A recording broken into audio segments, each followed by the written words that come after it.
इतिहास में अगर किसी को उड़ता राजकुमार कहा जाता है तो वो पृथ्वीराज सिसोदिया को कहा जाता है, जो कि महाराणा सांगा का बड़ा भाई था और महाराणा राममल का पुत्र था। तो ये बात है 1480 BC की, जब मेवाड़ और जो कि मांडू के सुल्तान गियासुद्दीन के बीच संघर्ष हो रहा था और जो कि महाराणा राममल ने गियासुद्दीन को युद्ध में 2 बार हरा भी दिया था। बाद में गियासुद्दीन ने जो कि अपने सेनापति जफर खान को जो कि मेवाड़ भेजा था सिंधी वार्तालाप के लिए। तो मेवाड़ के महाराणा राममल के बीच में और जफर खान के बीच में सिंधी वार्तालाप चल रही थी सितोड़ में। उसी वक्त जो कि वहां पर आ जाता है जो कि पृथ्वीराज। तो पृथ्वीराज अपने पिता को जो कि जफर खान के साथ देखकर बहुत क्रोधित होते और जफर खान को वहां से भगा देते मेवाड़ से और कहते कि अब की बार अगर यहाँ पर आया तो जिंदा वापस नहीं जाने दूंगा। तो इस बात पर जो कि महाराणा राममल जो कि पृथ्वीराज को बहुत समझाते कि हर बार युद्ध नहीं किए जाते, अगर युद्ध सिंधी वार्तालाप से टल रहा है तो हमें उन्हें टालने की कोशिश करनी चाहिए। मगर जो कि पृथ्वीराज क्रोधित हो जाते और बोलते महाराणा राममल को कि मैं अपनी अधिकारित फौज को लेकर जाऊंगा और मांडू के ऊपर हमला करूंगा और गियासुद्दीन को जिंदा या मुर्दा पकड़कर आपके सामने लाऊंगा, अगर मैं नहीं ला पाया तो मैं वापस नहीं आऊंगा।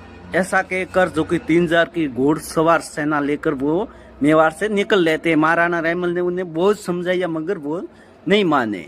फिर जो ये बात मांडू के सुल्तान गियासुद्दीन को पता चलती है कि जो कि सितोड़ से पृथ्वीराज आ रहा है 2-3 हजार की फौज लेकर, तो वो निसंकोच हो गया क्योंकि उसके पास 50-60 हजार की फौज थी।